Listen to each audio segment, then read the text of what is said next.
Bonjour à toutes et à tous, nous allons revenir sur l'épisode 6 d'Ahsoka en mode full spoiler. Je tiens aussi à vous dire qu'il y aura une réaction qui sortira un peu plus tard dans la journée face à cet épisode que je viens de découvrir, que j'ai donc filmé. Et c'était compliqué. Alors c'était compliqué, l'épisode est selon moi ok. Tu vois, on va parler évidemment de tous les moments importants de l'épisode, etc. Mais c'est vrai que c'est compliqué de passer après un épisode 5 qui forcément t'a vendu de la nostalgie, t'a vendu de la mise en scène incroyable, t'a vendu un épisode selon moi Star Wars, plus Star Wars que jamais presque, tu vois. Donc c'était un petit peu mon appréhension après cet épisode 5, c'était de me dire, il reste 3 épisodes, ça va être compliqué de passer au-delà de cet épisode 5 et de passer au-delà des souvenirs de cet épisode 5, parce que peut-être que pour beaucoup, Ahsoka, la série, ça restera dans les mémoires, Anakin qui revient, tu vois ce que je veux dire. Donc voilà, malgré tout, je trouve que malgré un cruel manque de rythme dans cet épisode, qui est un petit peu le souci malgré tout de la série et de beaucoup de séries Star Wars mine de rien depuis le début, je trouve qu'on est sur un épisode complet, sympa, et surtout Disney nous prend pas pour un con. On est sur un épisode qui dure, je crois, approximativement 40-45 minutes, donc ce qui est plutôt ok. Et en plus, ils auraient pu mais tellement plus étirer en longueur s'ils le voulaient, parce que je m'attendais vraiment pas pour le coup à voir vraiment dans cet épisode. Eh bien, d'une part, Thrawn, d'autre part, Ezra. Ils nous ont mis les deux dans le même épisode, et en plus, au milieu de l'épisode. Là où je m'attendais finalement à ce qu'à la fin de cet épisode, on voit Thrawn, et à la fin de l'épisode 7, on voit Ezra ou on entend Ezra. Là, ils nous ont tout mis, donc GG à eux là-dessus. Alors pour le coup, Ezra, malgré qu'il ait été totalement changé physiquement, parce qu'on te fait passer forcément pour un vagabond, donc grosse barbe, cheveux longs, etc., j'ai eu l'impression de retrouver le même Ezra que dans Rebels, pour le peu pourtant qu'il apparaît dans Ahsoka pour l'instant, j'ai eu vraiment cette impression de revoir le même personnage. Thrawn par contre, malgré qu'il ait une entrée gracieuse, et ce qui différencie beaucoup par rapport à l'entrée d'Ezra, parce que bon, Ezra, on te le tease depuis l'épisode 1, au final, le premier plan que t'as de lui, la musique est pas forcément marquante. Il apparaît à côté d'une vieille caravane, en mode clochard. Bon, c'est bizarre, quoi, tu vois. Je m'attendais à ce qu'ils mettent un peu en scène, tu vois, l'arrivée d'Ezra, qui est quand même un personnage un peu attendu. Donc, c'est un point négatif que je peux relever sur cet épisode. Thrawn, lui, à côté, ultra sacralisé. T'as un plan, mais impérial dans les deux sens du terme, avec une musique badass au milieu de plein de Stormtroopers de dos. Donc, il est ultra sacralisé, et puis arrive le moment de face. Et là, je regarde Thrawn, et je me dis, je vois Thrawn, et en même temps, j'ai pas l'impression de le voir. Je sais pas comment vous expliquer. J'ai pas eu l'impression de revoir le même Thrawn, j'ai eu l'impression de voir peut-être un variant de Thrawn, je sais pas. Déjà, Thrawn, pour moi, dans la série, j'imaginais pas forcément avec un petit bidou.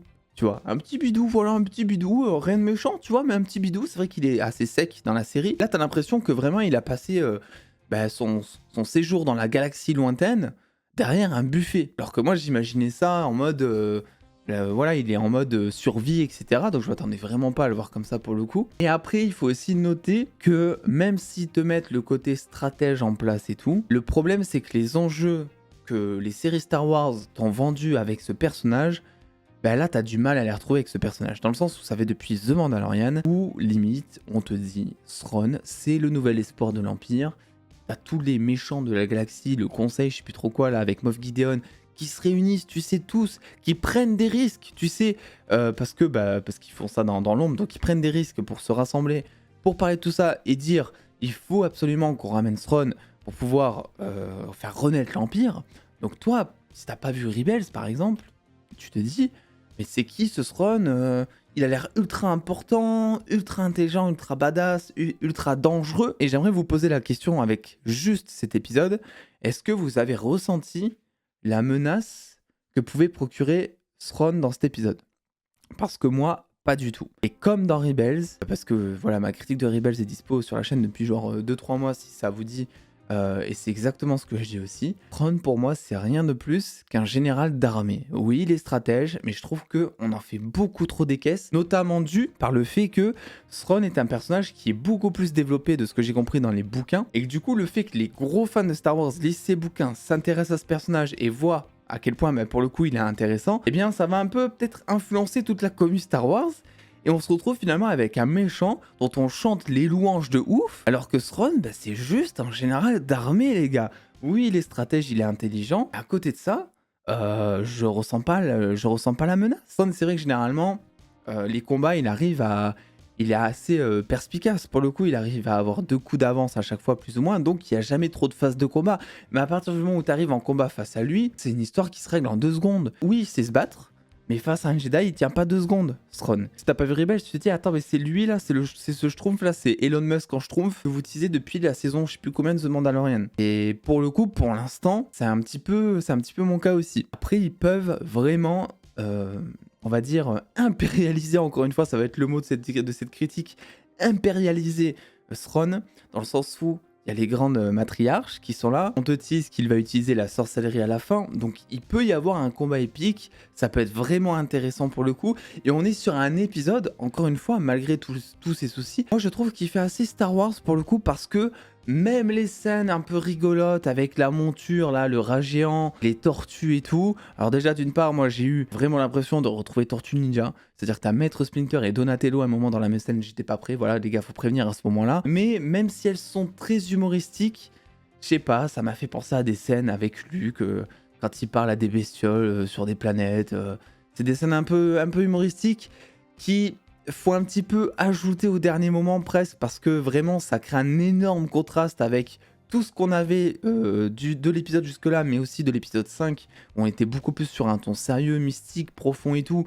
Et là, tu vois d'un coup Sabine qui va parler à un rat. Cette scène-là où elle parle à un rat, enfin où elle parle à sa monture, où elle dit ouais, tu viens pas avec moi, tu m'as pas protégé, tu m'as pas aidé et tout. Bah en vrai, en quoi elle lui dit ça? Genre les frérots, ça fait 10 minutes que vous vous connaissez, c'est Thrawn qui t'a passé la monture de base. C'est trop bizarre quoi, en quoi tu reproches ça déjà? Alors je comprends, c'était pour créer un petit moment humoristique et tout, n'empêche que ça faisait trop forcé pour faire de la vanne quoi. Bon, on a droit aussi à quelques scènes avec Baylan et sa padawan, je crois qu'il s'appelle Baylan.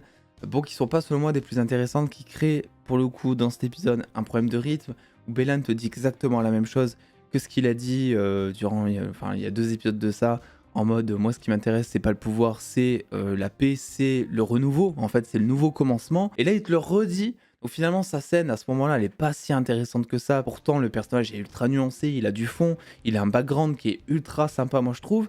Et là on te redit un peu plus ou moins la même chose, et sa padawan, je suis désolé, il a beau dire que c'est plus qu'une Jedi, qu'il a formé pour être plus qu'une Jedi et tout, c'est pas une Sith non plus.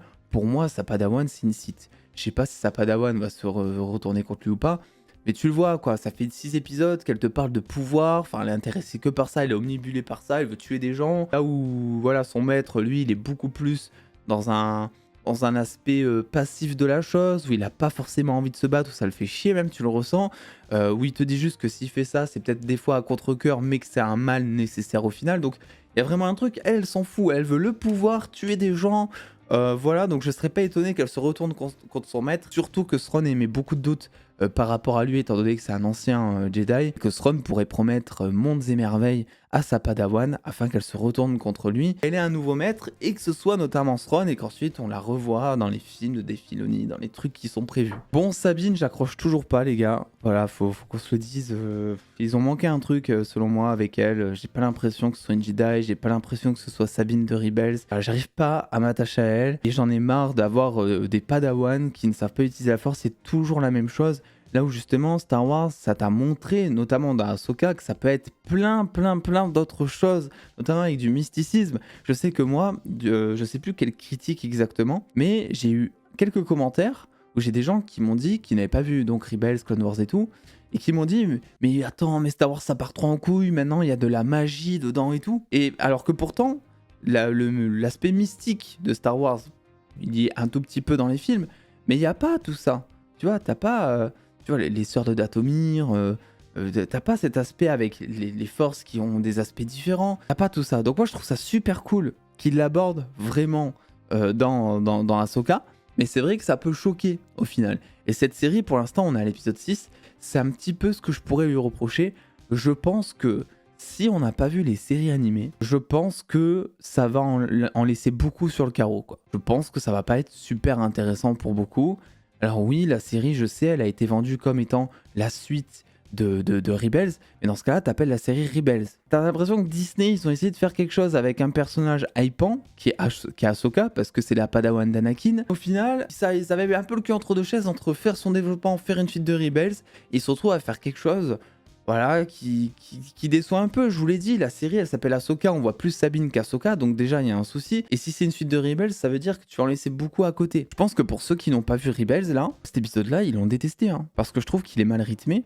T'as pas des scènes qui sont incroyables, des scènes d'action, voilà, donc t'as pas de spectacle, on dira, dans cet épisode. Plus de ça, bah, c'est vrai que les moments qui nous ont plu, l'arrivée de Thrawn, l'arrivée d'Ezra, bah, je pense que les gens qui n'ont pas vu Rebels s'en foutent un petit peu de ces moments-là, tu vois. Ils ont juste vu un nouveau personnage pour eux. Ils ont pas vraiment compris qui c'était. Alors, ils te disent vite fait dans cet épisode, alléluia, que Ezra c'est voilà, un Jedi qui a été formé par son ancien maître qui n'avait pas terminé sa formation de Jedi et tout, et qui a été formé en secret. Donc enfin on te met un petit background sur Ezra pour ceux qui n'ont pas vu le personnage, mais c'est très léger en soi, c'est tellement léger. Et jamais par exemple on va te parler voilà, de la rencontre Thrawn-Ezra pour comprendre justement ce qui différencie les deux et à quel point Thrawn craint Ezra et Ezra craint Thrawn finalement. C'est super intéressant et ça c'est dommage qu'on te l'exploite pas dans cet épisode qui pourtant ramène les deux en même temps. Donc voilà, selon moi un épisode qui est ok.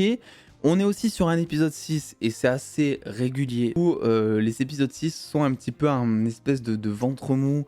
Parce qu'après généralement l'avant-dernier et le dernier épisode c'est là où ça envoie du lourd. Donc écoutez, il reste 2 épisodes.